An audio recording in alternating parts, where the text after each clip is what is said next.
Welcome to the Path and Purpose podcast, where we explore the journey of living and leading from your soul's purpose. I'm your host, Dr. Cameron Martin. As a spiritual coach and leader, I've dedicated my life to helping changemakers, creatives, and conscious leaders align with their soul's calling. In each episode, we dive deep into the stories of those who are paving the way for a more conscious and compassionate world. My purpose is to explore the intersection of spirituality and leadership, offering you practical insights and inspiration to live and lead with authenticity. Join me as we discover how to embrace our soul gifts, overcome barriers, and learn to lead from being. This podcast will inspire you to live in alignment with your soul's purpose and create a lasting impact, one conversation at a time. On today's episode, I'm here with Dr. Eric Russell. Eric holds a PhD in psychology and is a certified Reiki Master. He's a guide of plant medicine integration and ceremony. He's also a transformational coach and professional mentor, helping everyday corporate professionals make the transition from traditional 9-to-5 to spiritual and purpose-driven entrepreneurship. I'm excited to have Eric on the show today. Eric, welcome. Yeah, thanks, Cam. That's excited to be here. Yeah, I'm excited to share this space, have this conversation with you. I don't know exactly how it happened. Actually, I do. I saw an Instagram ad for you, one of your ads recently, and I clicked on it and was like, oh, wow, we're doing very similar work. And there felt like quite a bit of resonance. And so I reached out, and our first conversations were amazing as far as I was concerned. So I was like, yeah, it's time to have this one. But I'm excited to share this space with you. Yeah, super excited. I'm so glad you reached out, and I'm so glad we made like such a great connection already. Yeah. So before we go into the conversation, I actually am going to read a little bit from your birth chart. Have you ever had your birth chart read? I have. By an evolutionary astrologer once did my natal chart. It was very interesting. So my perspective, and my audience kind of knows this, but my perspective with astrology is definitely evolutionary. And everything that I'm about is your soul's evolution, your growth, your purpose, which of course I know you are too. So we're going to geek out on that topic. But before we do, just taking a look at your chart, you have, first of all, I want to say you're fiercely creative. You have many planets in this fifth house. So fun, pleasure, play, romance, creativity. I mean, you are a romantic type for sure, but creativity is key for you. And in particular, you have an interest in, well, the psychology. You are a psychologist, right? Oh yeah, psychologist. Loved it ever since I was little, to be honest. Yeah, well, this is Scorpio Sun right here and Pluto. Basically going deep, going below the surface, seeing patterns, psychology, people's minds, the psyche, people's motivations. This is all very innate, frankly, in who you are, and very comfortable for you.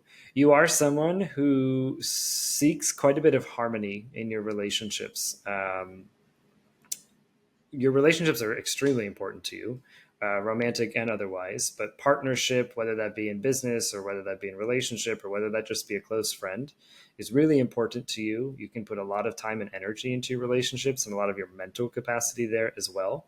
You are someone who, and you can create quite a bit through partnership. So there's a lot of creativity, energy there as well, especially with the right people. You are diplomatic. Probably more so than myself. I don't really think about what I say and it comes out of my mouth, but you definitely do. You are thinking about how other people will respond and what sort of triggers they're going to have. So diplomacy is important, but for you, finding balance, making sure that people are kind of harmonious and happy is important, though you're not afraid to go below the surface and to go there when you need to.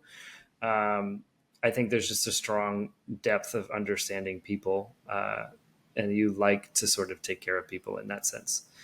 Gemini ascendant, you are someone who talks and has many ideas, friendly, certainly outgoing in many ways. Your ideas can change, and you might even be changeable. People may see you that way.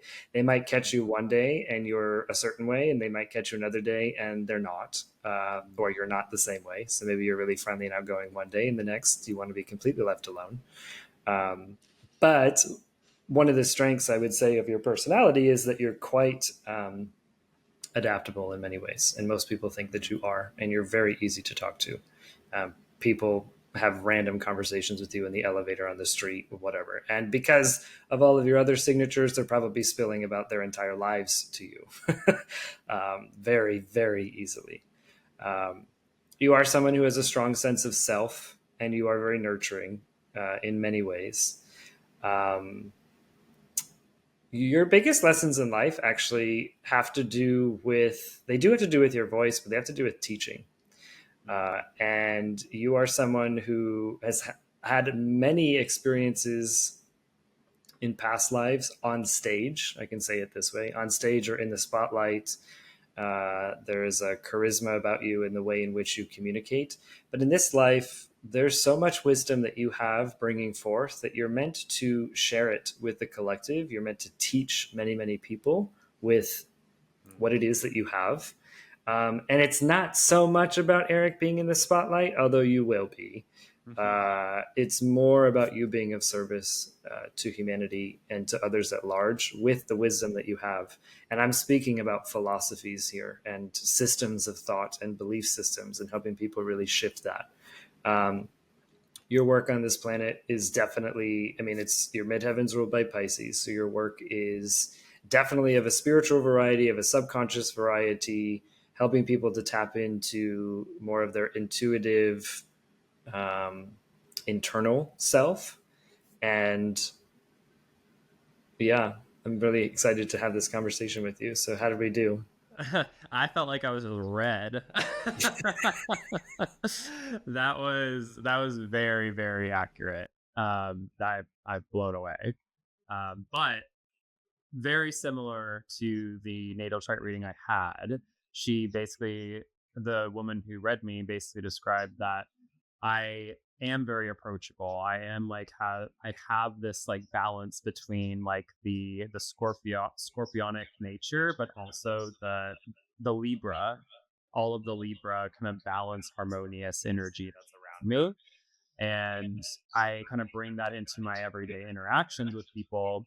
I tend to say things that people. It sounds like I used to gravitate towards people pleasing a lot because I wanted like that harmonious interaction with people, but I've been learning to not consider it like people pleasing, but just simply like maintaining the balance and the harmony in the interaction itself. So, and that I've always done that throughout my entire life. And I find that that's very spot on in terms of just my kind of surface level interactions with people.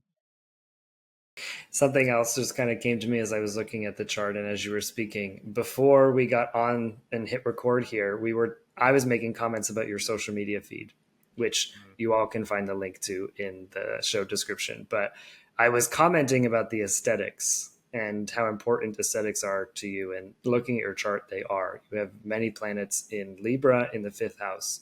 So in terms of aesthetics and beauty, you're very creative, but you're very aware of aesthetics and the way that things look. And there is a harmony in that. And if any of you go to his account, you will see exactly what I'm talking about.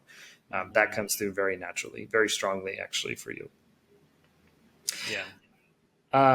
Kind of interesting because I haven't had a conversation on the show yet about the power of astrology as a psychotherapeutic tool, which essentially it is. And it's essentially the way that I do it. Now, I'm not a therapist.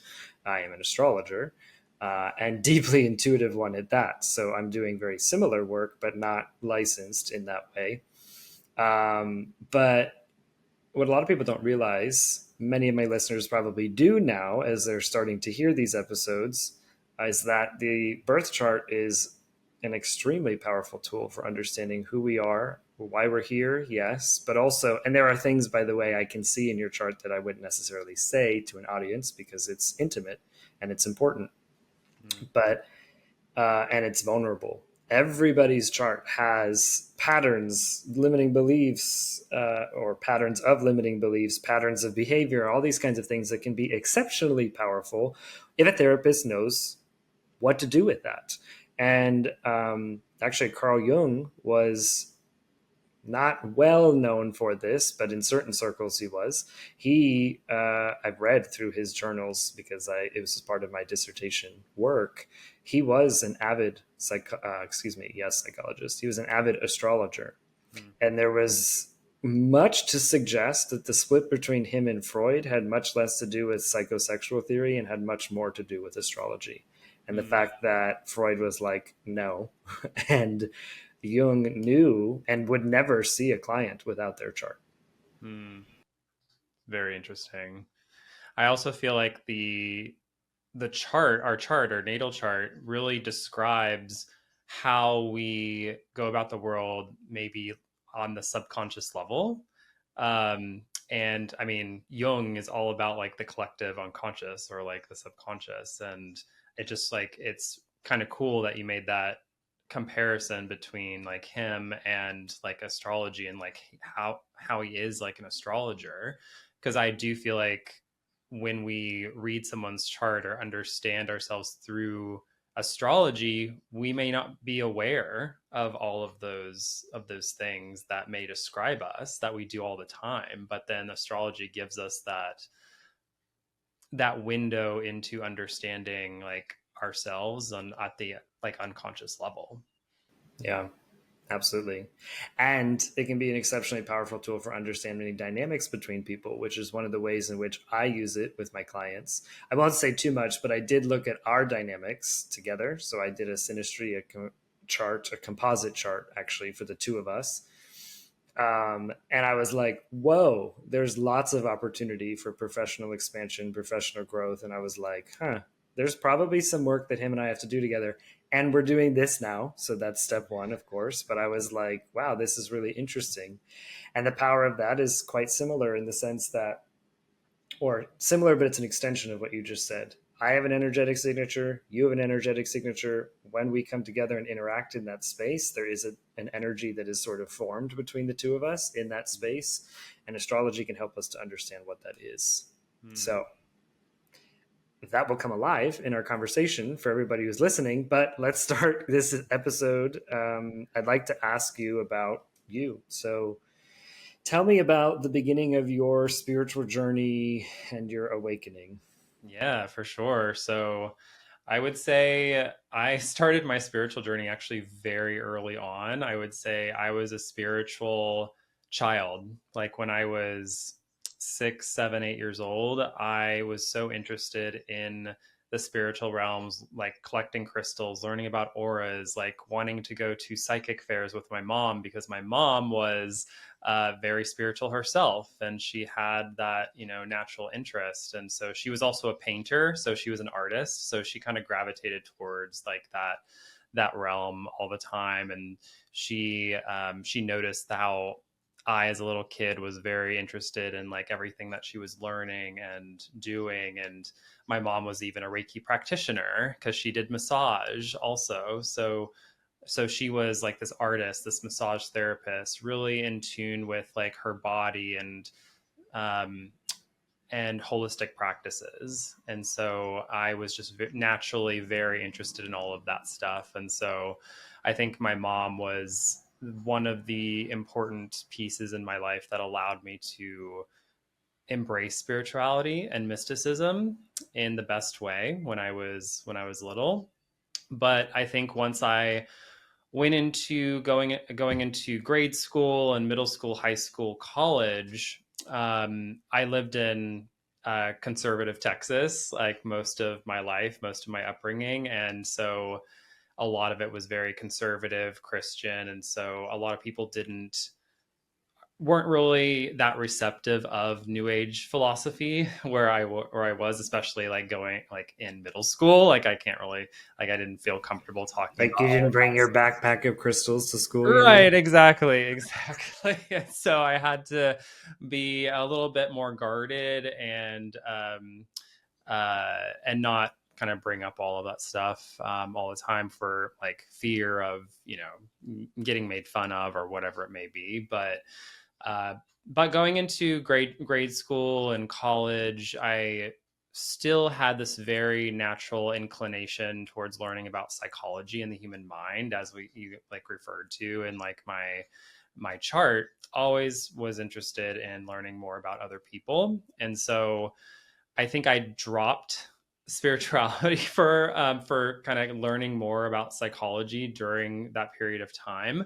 And then my spiritual interest kind of went on the back burner as I went into high school, college, and then ultimately went into graduate school for psychology. And I was very interested in um, going into a career where I could help people and better understand themselves. And so a career in counseling or clinical psychology was very available to me. But because I was in a program at the time that was very research oriented, my mentors kind of pushed me down the path of doing research in psychology instead of going down the path of doing clinical or counseling work.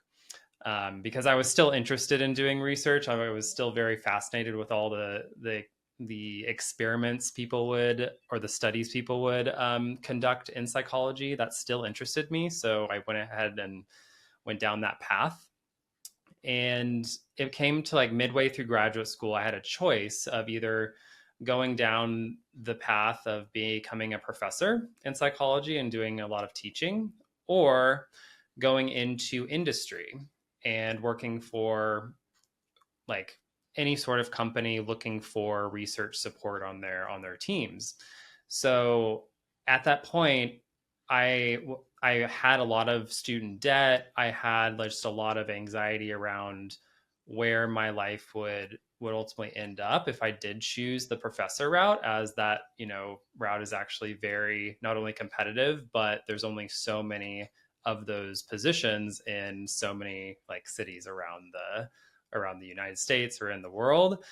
So I went ahead, and at that time, the industry sector was blossoming for researchers. And so I would decided to go into the world of user experience research and use that career to get a good salary so I could pay off my student loans and like feel financially secure and stable.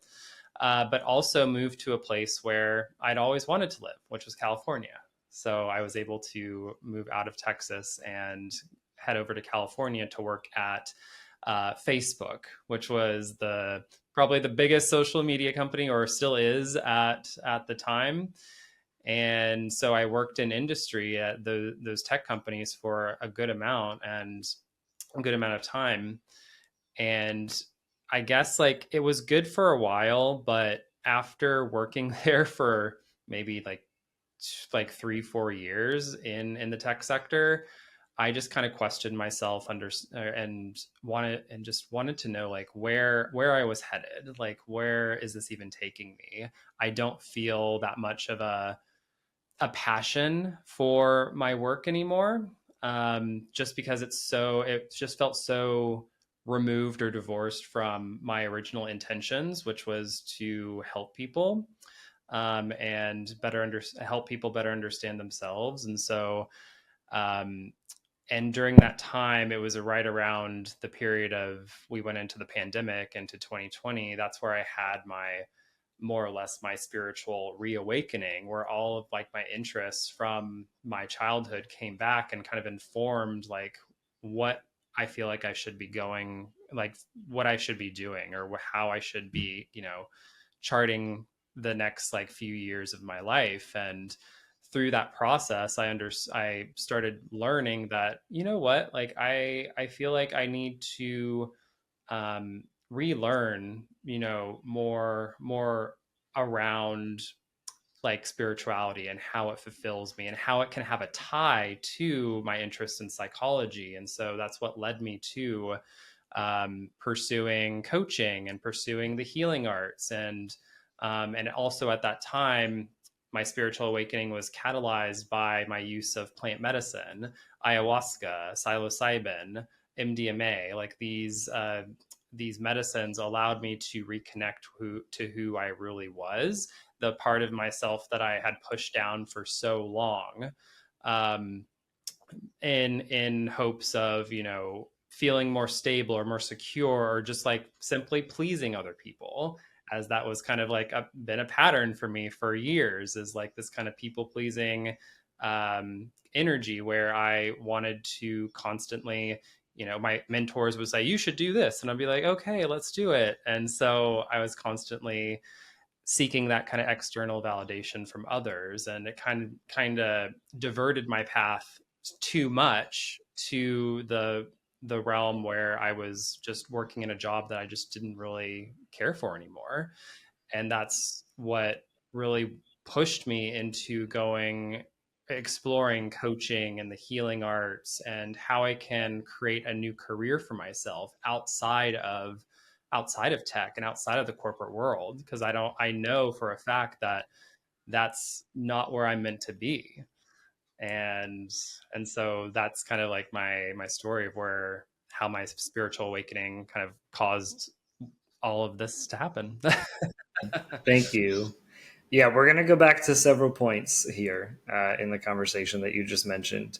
So first, I was laughing at myself, but are you responsible in any way, shape, or form for influencing the like buttons on social media? Oh, I wish. No, no. The like buttons were there for a good while before I started at Facebook. But I was there when they brought on the reactions, like the angry, the haha face, and all that stuff, which is very interesting. But I'm kind of curious, and you don't have to go into details unless you want to, but your experience working with tech from a psychological perspective, was it more about the manipulation of human psychology that you were kind of working with, rather than, obviously you described wanting to serve and help people, but it seems like the potential could have been that actually you were using what you understood and learned almost against people, or in a sense to keep them on the platforms longer. So I'm curious what you may want to share about that. Yeah, I mean, that's a very interesting question, because the team they actually put me on Facebook, because I had a huge interest in kind of the mission driven nature behind Facebook. Like when it first started, I'm not so like aligned with it now, of course, but when they first got started with all of the um, really pushed all of the conversations on Facebook, where lots of people from across the world could have these group conversations with one another. They put me on a team where I was researching the nature of like how people were having these interactions with one another, like how strangers would actually um, eventually have conversations with one another over comment threads. And so I would study the nature of those interactions. And the purpose of that was to understand, like, how can we create more harmonious interactions between people that don't know each other? And there was like quite a problem around that at the time, because of the elections and all of the kind of polarization that was happening on Facebook. And so a lot of it was trying to mitigate a lot of the hateful, racist, and just like polarizing comments that would be exchanged back and forth on the platform. And so part of my job was to understand not only how to mitigate a lot of those interactions and comments, but how can we create more engaging and positive interactions on Facebook that we saw here and there over time. So that was like part of my job when I was on Facebook. And this was circa 2019-ish?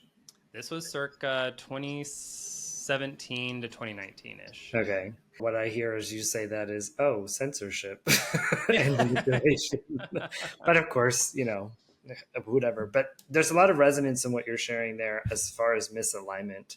In my own story, which my listeners do know, but I was a high school teacher. I was prepared for a career in school leadership. So I was thinking about becoming a principal. I was thinking about becoming a superintendent. This was like where my trajectory was going. But in a similar way, I recognized in myself a disconnection between what my dream was and what I really wanted to do, which was to support learning and teaching and, you know, the emancipation that comes through having knowledge and experiencing that. Like, I wanted to help students learn, but I recognized that in the environments I was working in, principals weren't doing that at all. Like, at all. Like, the only things they were doing was about money and lawyers and getting sued and manipulation of other people and trying to get their own ways about things. And I saw a deep level of control and manipulation, which, of course, now I can see was my catalyst to going into my own PhD program and studying what I did. Surprise, spiritual awakening in the middle. But it was all predicated, I can see, on this experience that I was having that felt really misaligned. Mm-hmm. I was like, yeah, what my soul wants and what I know about leading and what I feel inside of my being is not what I'm seeing at all in these contexts. And so that's what actually got me to study leadership. And then obviously we'll talk more about where that went in this conversation. But I love that you shared that piece.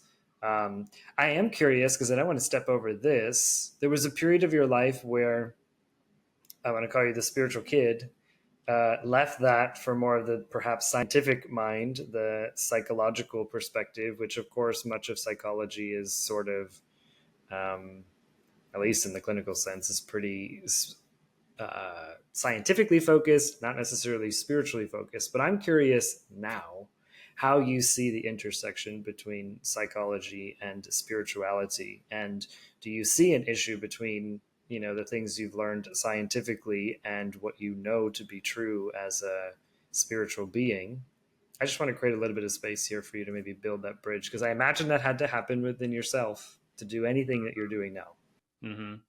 Yeah, because psychology is technically like deemed by a lot of colleges, universities as science, and science like is not so much compatible with spirituality in the eyes of a lot of people on the planet. And so it, at first it was kind of this conundrum, or like this kind of inner conflict where I had this spiritual interest, but I also had this like interest in psychology. And even when I brought up, like, I remember bringing up to my mentors in my psychology program, like, oh, like, how can, you know, spirituality intersect with psychology? And they're just like, it can't.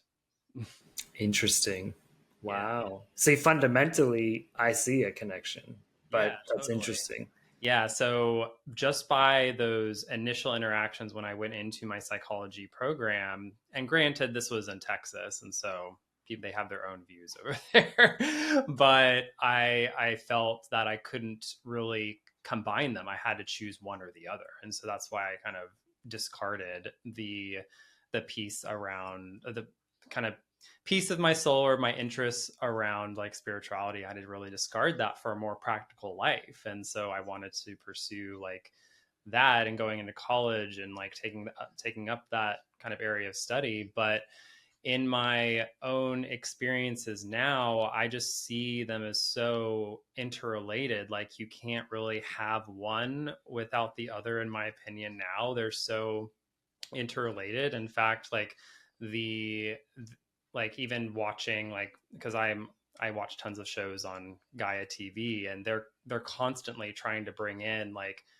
psychology and science and how spirituality can better inform the way that we're learning about, you know, science and how what we understand about the world and our mind. And it's kind of cool because like psychologists and researchers, we don't know it all. And so but spirituality provides like a really good framework, a really good lens for helping us understand maybe things that we haven't been able to have like show evidence for, like kind of research more to the extent that we want to research it. So I feel like they can inform each other. And so I think through my own experiences, through my own like intuition, I feel like psychology and spirituality are like more interlinked than we realize. I'm going to jump on my soapbox here because I have a lot to say about this particular topic. And in fact, I had to address this directly in my own experience, but literally when writing my dissertation, because after I had my first astrology reading was what sparked this experience inside of me of understanding my consciousness at a different level. And I'm in a leadership PhD, which is psychologically focused very much. Leadership is an applied psychology, you could say, because it is. Um, and here I am in these classrooms with, military leaders and school leaders and CEOs. And I'm asking the questions of, what about astrology and leaders? What about like consciousness and leadership? And what about our spiritual connections and leadership? And I kept beating that drum. And much to my surprise, it wasn't my surprise that I was asking these questions because I'm deeply spiritual, have always been. But much to my surprise, I ended up writing my dissertation on the use of astrology as a tool for self-discovery. Now, by the way, back to Carl Jung here, he wrote his doctoral dissertation not on astrology, but about like psychic experiences with seances. His, I don't know, do you know this? No. Yeah, like it was his cousin, I believe, he studied, and she was doing like seances and different psychic work. Oh, she was a medium. There it is. So he actually studied mediumship in his. So a little interesting. I was totally surprised that that's what I'd write my dissertation on. But I had to come face to face with what we were just talking about, which is essentially the nature of knowledge itself. And I was just having a conversation with my barber a little bit ago, actually, about indigenous knowledge and how indigenous cultures around the world insert different language, different locations, but in South America, in Mexico, in certain parts of Europe, where they're or even the natives in America, who are much more connected to nature and to spirit and to, it's not a divorced separation of science and this, but actually spirituality informs much of their understanding of existence itself. And that science and scientific knowledge, though I am not against science, I am an academic researcher. I'm a qualitative researcher. This is what I have done. And so I have spent a lot of time, energy, and effort in sort of the scientific realm of observation.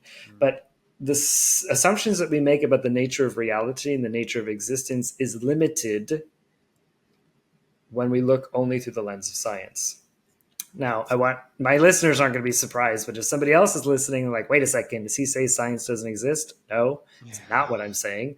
What I'm saying is that it is an extremely valid way and useful way of observing reality, understanding, making assumptions, tweaking, changing, whatever. But our scientific perspective that is dominant in the West is limited because it does not take into account things that other cultures, other knowledge systems, indigenous or otherwise, see and perceive and understand. And so it's not that science is a problem, but it is not the end all be all of existence itself. We live in a universe that is infinite. And what we see very often is that as we go down enough and ask enough scientifically, we start to, if we go deep enough in science, it will hit spirituality. Many of the principles that the ancient yogis were teaching thousands of years ago, we are just starting to see support for in the studies of quantum physics and many other things like this. And what we're starting to realize around our consciousness is that consciousness is everything first, and that we observe it and we are creating always through observation. And again, this can sound like woo to someone who's in a spiritual conversation, or excuse me, who's not in a spiritual conversation. But the reality is that science is starting to indicate these things for us. And I believe that when we start to, it's not even about accepting, it's recognizing that there are other forms of knowledge on the planet, other ways in which humans make sense of reality itself. When we start to connect that with what we understand as scientific knowledge, then we're actually going to understand much, much more about the nature of our reality, who we are as beings, and otherwise. I do think it was very interesting, the comment you made about the psychologist who didn't think spirituality had anything to do with psychology, because that is the wildest comment to me, because everything about our psyche is spiritual. But I think there's an important distinction there, because I think when it comes to scientific knowledge and the ways in which many people are exploring psychology or thinking about psychology, is that they're thinking about the mind and themselves as psychic. They don't even use that word maybe, but as psychic experiences. What I mean by this is that you are your thoughts, that everything running through your head is what you are as a being, and nothing could be further from the truth. And really, I think that issue that you're bringing up is an issue in consciousness, because we are not the thoughts. We are souls, essence, consciousness that comes into a body, and our body is formed by consciousness, and our thoughts are an experience of consciousness. But if you have a meditative practice, then you understand that you can observe thought, and I can observe my psychic experiences. And if I'm able to observe that, then it means that I am not that. My essence cannot be what I'm observing. Science would tell you that. Yeah. And so where am I going with this? But this idea, this understanding that really it's when these two worlds start to collide, which they are, and they're starting to connect, because our scientific perspectives on reality have gotten us only so far, and they don't show a full picture. And so in my dissertation, I had to essentially make this claim, but also make the claim that just because indigenous knowledge or spiritual knowledge or knowledge that comes from other forms, like the stars, may not seem real to you, but it's as real as anything else because it exists. Saying that spirituality isn't real, well, it's actually quite silly to say that. Of course it is. It exists. If you're thinking astrology isn't real, that's like a completely ignorant comment. To say that astrology is not scientific is also slightly ignorant, because it's quite scientific, and the basis of astrology, surprise, everyone who studied astronomy later and the scientific methods later was influenced by this. But all to say, understanding knowledge and allowing the different knowledges that exist in the world and the different systems are going to get us to a much higher state of consciousness as a human species.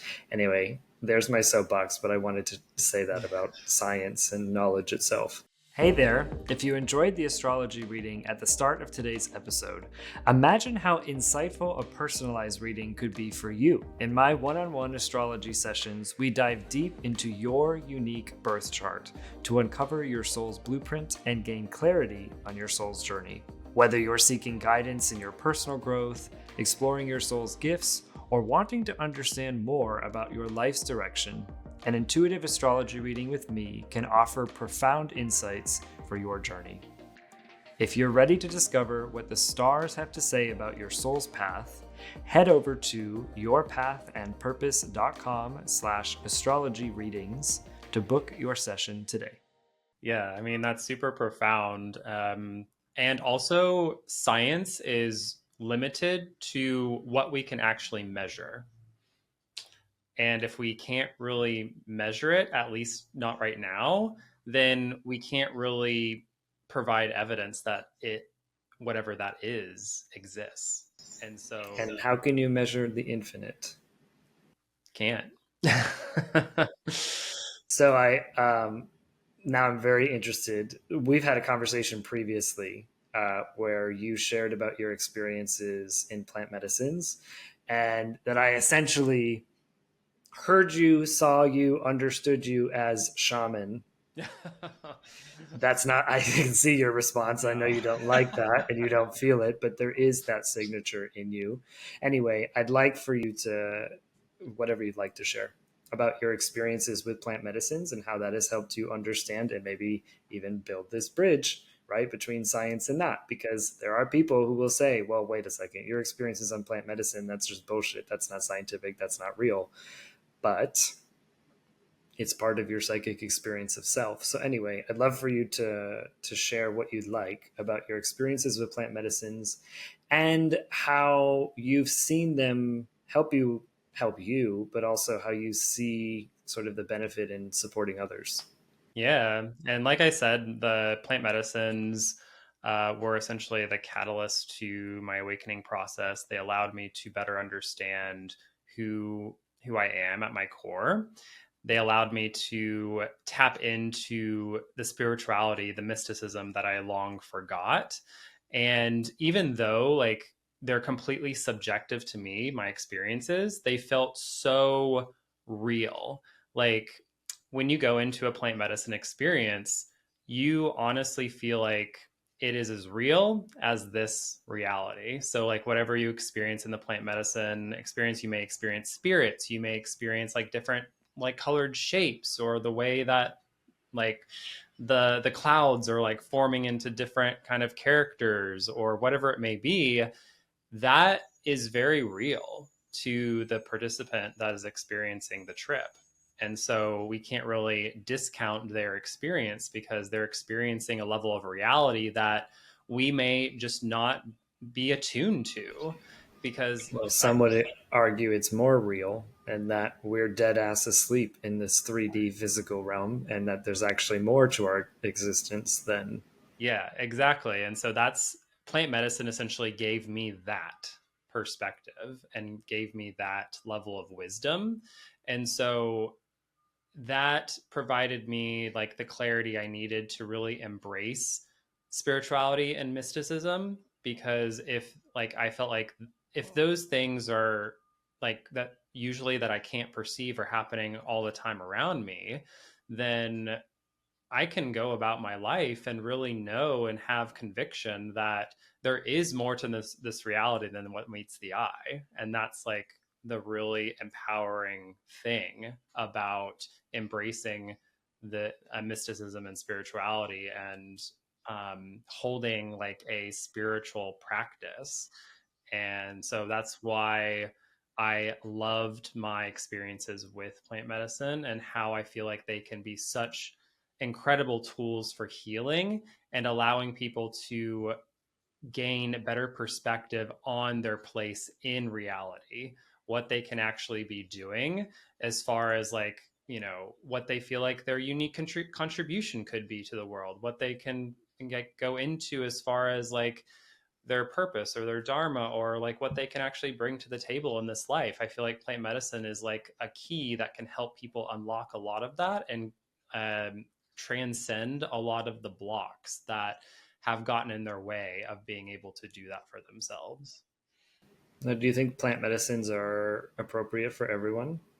No, definitely not. I would say you have to be called, in my opinion, you have to be called to plant medicine to really get the benefits and experience them in a really positive way. There are people on this planet that probably should never do plant medicine, and those people are probably those um, who have lots of like personality, like health issues, or who have like various different types, are taking various different types of like medications, for example, SSRIs. Like there are very people that are in certain like medical conditions, or even like certain like mental health conditions, that really shouldn't be taking plant medicine, as plant medicine could exacerbate like those conditions.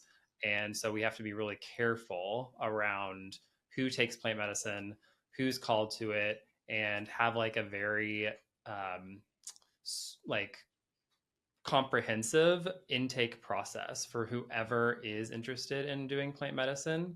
And that's like part of the plant medicine training, is to really understand like, if you're called to plant medicine, why is that? Why do you feel called to it? And what around your life circumstance do you want to heal or improve? If it's something that you just want to take to, spiritually bypass, in other words, just get away or like engage in escapism, then probably it's not really a good tool for you at this time. But it's really a great tool for those who are seeking inner healing work and wanting to better understand themselves. Yeah. I have clients that ask me about plant medicines, and to this date, I have not been drawn to it myself, unless you would argue cacao, but it's not a psychedelic. Um, and that isn't to say that one day that would not be for me. In fact, I'm sure it will be at a certain time. And the way that I would generally, and what I generally say to clients if they're asking or they're wondering, is that one, if you're being called, then that's probably a good chance if you feel a calling within, but that you really shouldn't be doing any plant medicines. This is my opinion, until there is a level of inner work that has been done. And what I mean by that is, do you have awareness of your patterns and your beliefs and yourself? Are you healing yourself? Are you actively moving through becoming aware of traumas and things like this? Because if you are, and you're becoming more acquainted with your psyche, then when the barriers are not there or the veil is less so, and you start to see all of that, you don't have a psychotic break, because Mm-hmm. this is so dramatically different from what your experience is. If you're holding on to a lot of trauma, a lot of fear, a lot of worry, and you're not doing internal work, I think plant medicines can certainly blow open the door for you, but that can be harmful because you don't have the tools to sort of navigate that, and also to integrate yourself back into your life. When you start to experience these things and all of a sudden your life feels boring or annoying or whatever, or now all of this trauma is here and your life is worse than it was before, plunge into a dark night and you have no tools, right? Mm-hmm. So I think that's where discernment is extremely important for people to recognize, like, where are you on your journey? And I think, to the point that you made, what is it that you're being called for? Like, what is this Mm-hmm. purpose for you? And, can you be truly honest with yourself about, have you done any of the legwork prior to having an experience like this? And I mean, it doesn't have to be years and years of like work for people to do plant medicines, but just like just enough so people are aware of like where they're For going. me, the control freak, it might take years and years. It has been years and years Right. ago. But Uh, another way of avoiding that kind of psychotic break way, if people are interested in plant medicine, but they're worried about having like an experience like a psychotic break, then that's where microdosing comes in. And you're able to get a feel for the psychedelic headspace without being completely immersed in the experience, which could like alter like people's like beliefs or senses of reality. So microdosing is a great way to get people acquainted with the space without a full blown trip, which is very advantageous for people who are looking to just um, like mitigate or lessen a lot of like maybe anxiety or like times that they're like in up here in their head. Microdosing psilocybin, for example, can allow people to drop into their heart and allow them to experience like a level of like light euphoria, but embodiment at the same time. So it's really great for people like that. So macrodosing is like one kind of avenue, but you could also like recommend like microdosing for other cases as well. and ultimately, it kind of comes down to, what is it that you're looking to experience within consciousness? Because plant medicines, they have their own consciousness. They each teach their own lessons and bring up certain Mm-hmm. things within us. And I think being really clear about what your intent is key. Yep. Intention is 50% or more of the experience for sure. Yeah. And ultimately, it can provide great insights to who you are and your journey and why you're here. Speaking of the journey, I do want to build a little bridge here between, you were in corporate and you're like, well, this doesn't work. I know the work that you do now is supporting people who are moving through the exact same thing. And, we're very much aligned, you and I, our work around purpose. But in particular, for me, my sort of break has informed a lot around leadership and leading from being, leading from our soul's essence. And so I'm curious, sort of building this bridge, how do you see, well, first of all, how do we help people to sort of understand a different perspective within themselves so that they can leave that 9 to 5, so that they can create what they want to create? Like, what lessons are you teaching? It's a great question. So it all goes back to kind of the coaching that I facilitate, like a transformational coaching, which is all about allowing people to see like what other options or what things are on the table for them in this life that they have naturally gravitated towards, but they may not have like full awareness of yet. Or like an example could be, what did people gravitate towards when they were kids?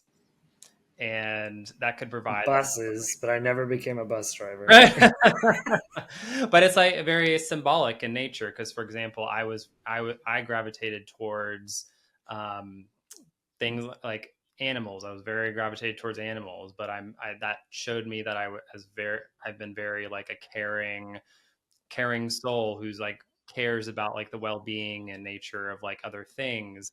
I um, my favorite show as a little kid was Magic School Bus, but that was very symbolic in nature because I love mysticism and spirituality, which is the magic part of it. But Is that Mrs. Frizzle? Mrs. Frizzle, yeah. Okay. Ride on the magic school bus. Right. But the Magic School Bus is all about like exploring the realm of science. And so it's like this cool combination between magic and science, which is essentially what I've been trying to embody for the last few years, is the unique combination of bringing in my expertise from psychology and science and weaving in my like love for spirituality and seeing how they can kind of co uh, work in harmony together. And so I felt like those symbols, those kind of like breadcrumbs that I've experienced throughout my childhood, kind of informed how I can embrace like new areas of being or new career paths. Well, what you're speaking of, really, as I hear it, is an embodiment of your own leadership from being. And so on the show, when I talk about leading from being, what we're ultimately talking about is connecting with our soul's essence, who we are as a unique being. It's a signature, our soul's signature, and then aligning with that in such a way that what we do in the world naturally as an expression of our being is leadership. And so in your own way, of course, you're doing this and helping people to connect. So I'm curious what you would say to someone, maybe in corporate, maybe a client of yours now, but who's like, okay, I really do feel like I'm missing something and I want to connect more and lead from a more conscious place. How do I do that? I would say, in what ways have you gone within to better understand like your true essence? Because one way that I was able to do that for myself was through meditating and really understanding being still, silencing the thoughts and the chatter, and kind of the focus on the external and focus more on what do I feel inside, and really getting a clear sense of like my inner being, the emotions that come up for me, and my true kind of essence. And then that can better help inform someone who's like, oh, kind of what should I do next? I think like a really good step is to do practices or engage in practices that allow you to go more within. Ultimately, the way that I teach around being centered leadership with my clients starts with presence and awareness and a connection with the body, embodiment, and becoming really aware of what is happening within us, because if we aren't aware of those subtle things within ourselves, there isn't an ability to sort of go beyond that with others. Like, how can you do that with others? One of the teachings that I share, and I haven't talked about this on the podcast yet, but is the idea of a being space. So what is occurring in the spaces that we exist? Energetically, we are energetic beings. We're always creating energetically. We're interacting with one another. We're sharing information. We're sharing energy always, no matter what we're doing. But can you bring awareness to sort of the spaces in which you be, these being spaces, which start within ourselves, as you were describing? How much can I come and understand and know about myself, my psyche, my patterns of behavior, my traumas, my thought processes, right?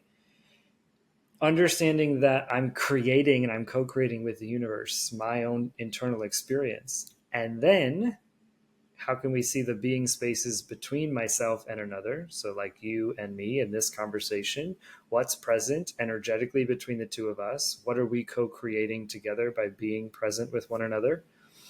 You know, what is the energy? What are the thought patterns? What are the norms that happen between the two of us in conversation or in relationship? And then to go further and recognize what are the being spaces that we are part of that have multiple people, so more than two. Our groups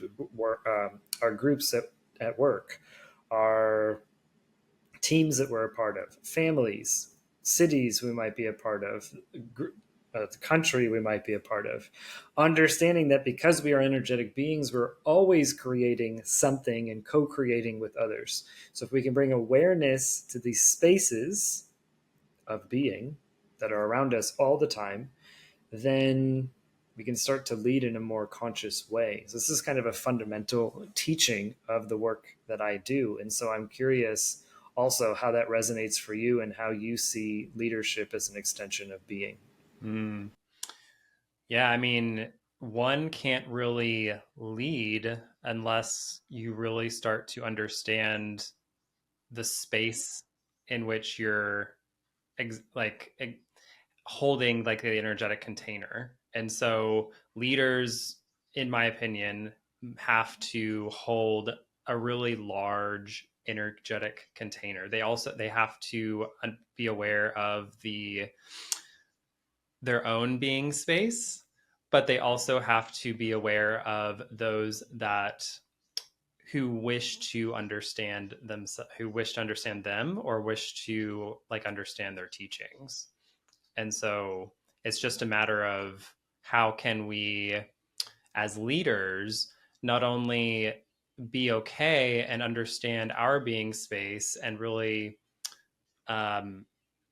feel like the sense of like gratitude towards it, but how can we bring in other people who are also gaining awareness of their own being spaces and using our own being space to help them inform them of their own being space. And so that's kind of how I love that you're playing with the idea here, because this is the point, is for us to bring awareness of like what's happening energetically, because we're always creating around us.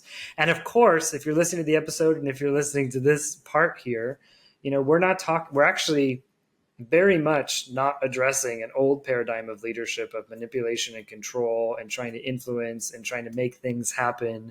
That's an old paradigm that is dying upon this planet. But it's the conversation that you and I are having right now and playing with this idea of energetic awareness and, you know, honoring your soul and your being and expressing that and allowing that to lead. That is a very new concept, one that we desperately need on this planet. Hey there. If you're enjoying what we're diving into here on the podcast and want to go deeper, I want to invite you to check out the Soul Purpose Collective. The Soul Purpose Collective is my online community where like-minded changemakers, creatives, and leaders come together to explore what it takes to align and lead from their soul's purpose. Head over to yourpathandpurpose.com/SPC for more details. We'd love to have you join us. You and I do very similar work in the space of purpose and supporting people and living their purpose, connecting with their purpose. And so I'm really curious what you would like to share with the audience about living with purpose, because I talk about it as being that your purpose is ever evolving and growing, and that ultimately your purpose on this planet is to evolve. So this can shift. The doing part of it can totally shift. But when we're connected with our being, talking about being-centered leadership here, we can align ourselves with our purpose. This is sort of a fun foundation to how I speak about this. But I'm curious, for someone who's like, oh, I'm trying to figure out my purpose, or I don't know what that is, or I'm feeling a little lost in this space, what are sort of the foundational things that you like to share around purpose and living with purpose? Well, it's kind of just what you mentioned is purpose is more of a beingness as opposed to a doingness. I mean, you can think of purpose as like going out into the world and doing this and kind of living your purpose doing X, but really it's really purpose is about like coming from a place of beingness. So like your purpose is you are your purpose. Like as soon as you understand who you truly are and who you are like inside, then you really know what your purpose is. So if you're living from a place of authenticity, then you actually know what your purpose is. And so that's like my kind of my foundational really understanding and teachings of purpose. It's more of what are we connected to now? How can we like come from a place of like heart-centered authenticity, and whatever we do now in the present, we can be connected to our purpose. And so I actually did a video about this around this metaphor that I really enjoy. But if you think of yourself as an apple tree seedling, you have all this potential of becoming an apple tree one day, right? And a lot of and you as the apple tree seedling might think like, oh, my purpose is to bear hundreds of apples, eventually becoming this apple tree. That's like my ultimate purpose. But really, if you take a step back, the higher purpose of an apple tree isn't necessarily to bear apples. It's to recycle carbon dioxide into oxygen in the planet's atmosphere. And that's the higher purpose of all plant life. And as the apple tree seedling, you're already doing that. You're already photosynthesizing. You're already connected to that larger sense of purpose. And so I encourage like people I work with to look within and understand, like, if they can better understand who they truly are, then they can really be connected to their purpose and understand what they really, really, who they can really be in this lifetime. I actually really like that metaphor for a couple of other reasons too, because the purpose of the tree could be to create shade for me because I want to read a book on a sunny afternoon, right? But I think what's really interesting, two things there. One, that there can be this unknown or unthought about purpose, not and also there could be an unrealized purpose. There is that if you don't have the right conditions in the environment, that kind of thing. But also the funny, maybe, I don't know if it's a paradox exactly in this metaphor, is that the apple tree seedling isn't thinking any of those things because it doesn't have, well, as we know, it doesn't have the mind to do that. So it's only ever in a process of becoming. Mm-hmm. Right? I like that metaphor. You could have a whole workshop about that apple tree. And I completely made it up. I didn't read it anywhere. I literally was like, this actually makes sense. I'm going to use this. I think there are many pieces to that teaching, which really just had me reflecting in this moment too about, I haven't said this maybe quite as explicitly to my audience, so I'm going to. If I really reflect on my being, so much of what I've moved through in this life, my life experiences, the healing I've been moving through the last few years that have, been required so that I can show up the way that I am now. So if we think about my being and then my purpose just as an expression of that teacher, I actually literally was born in front of a class of nursing students. Which I came into this world teaching. And then the only thing I ever wanted to do as a kid was teach. And then I became a teacher. I am teaching now, but it looks different. So teacher, spiritual, leadership, but like doing it differently. It is so deep inside my being that I think about it, I feel it, I know it, I see it, that we need to do it differently. And it's hard to describe what that experience is inside of me, except for to say it's a fire. Mm-hmm. Creativity, that's definitely part of my being. Also, there's just a ton of wisdom inside of me that I've come to learn over so many years. And so the expression of my being looks like this in this moment, Mm-hmm. right? Looks like this conversation that you and I are having. We and in are future embodying moments, we are embodying our purpose in this conversation. yeah. And in future moments, that may look like me speaking on a stage to thousands of people. And it might look like running a workshop in Bali or French Polynesia or whatever. I'm joking there because Eric just went to Bora Bora. So we were talking about that before we started. But I would like to close the conversation by asking you if you believe that you are living your purpose. I do. I feel like I've been feeling more connected to my purpose than ever before, just because I feel like I have been embracing who I am and my authentic nature than ever before. I love it. Thank you very much for sharing this conversation, this space with me today. I'm sure the audience will love it just as much as I did. And if you'd like to connect with Eric or any of his work, you can find his information in the show notes. Thank you, Eric. Thank you, Cam. I appreciate this. This has been fun. A heartfelt thanks to you for tuning into this episode. I'm Dr. Cameron Martin, and it's been an honor to support you on your path to self-discovery. As you reflect on today's conversation, remember that the journey toward living and leading from your soul's purpose is ongoing. You're never alone in it. Until next time.